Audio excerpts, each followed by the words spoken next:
E ele ficou então internado por um bom tempo e perdeu todos as coordenações.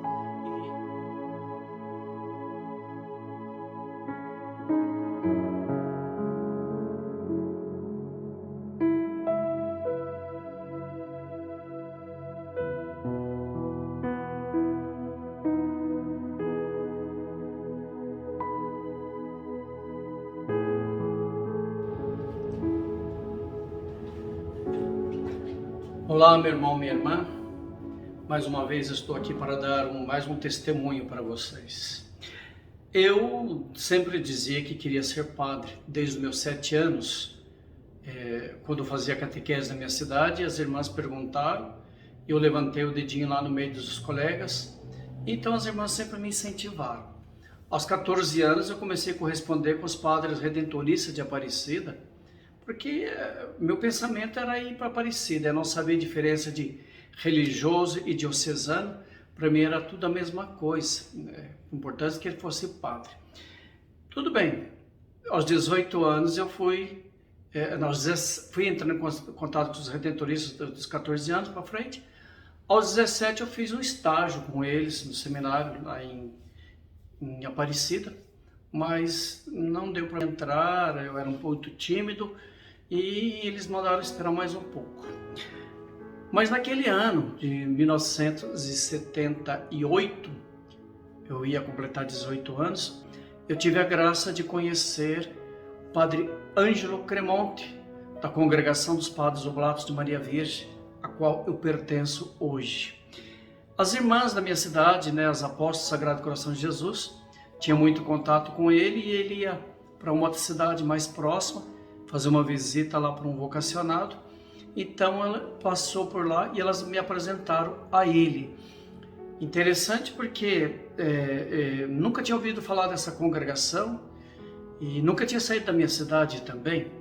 E aí eu fui lá conversar com o padre e já logo no começo me senti tocado pela acolhida, pelo jeito dele falar comigo, Padre Ângelo Cremonte. Me convidou para aquele ano e no final do ano para São Paulo a participar da ordenação diaconal de Oscarlino Cândido, um mineiro. Fui, fiz até um estágio ali com eles, eles falaram que eu seria aceito para entrar no seminário. E entrei no seminário. Mas isso eu conto um outro dia. Eu quero contar para vocês desse Padre Ângelo Cremonte. Ele trouxe a congregação para o Brasil em 1947. Ele chegou, veio de navio e se apresentou na diocese, arquidiocese de São Paulo. Se eu não me engano, naquela época ainda Jundiaí pertencia a São Paulo. Então ele foi mandado para Jundiaí, numa capela que estava virando uma paróquia. E ali ele foi visitá-lo.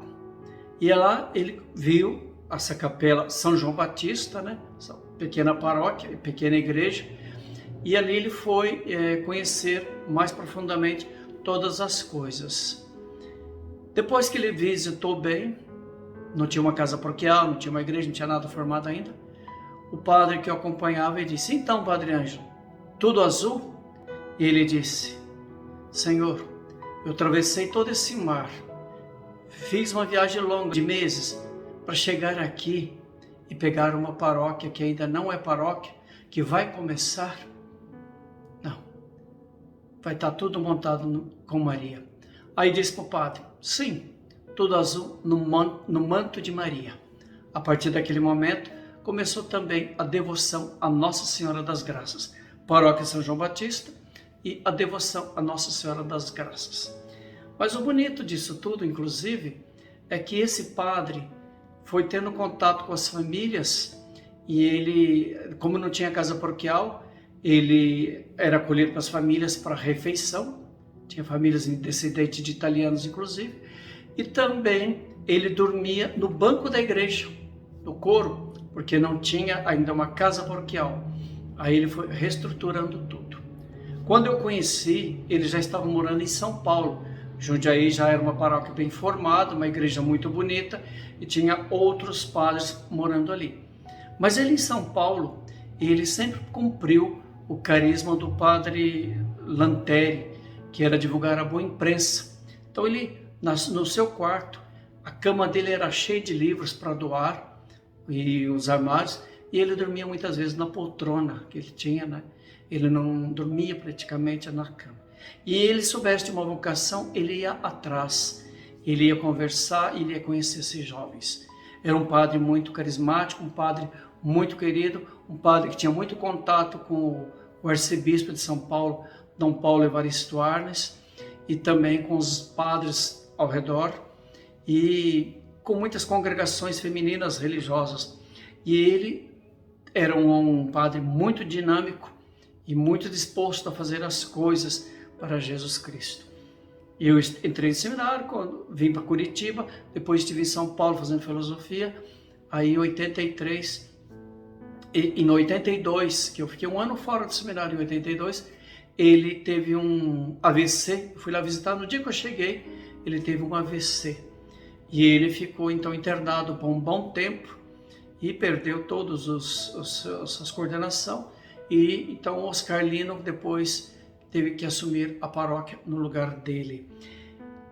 Mas ele era um homem assim, que atendia a confissão, mesmo na sua fragilidade, era um homem que rezava muito, colocava muito diante de Deus.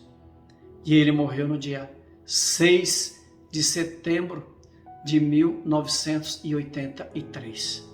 Era um homem que realmente amava a igreja e amava a congregação e servia a Deus de coração.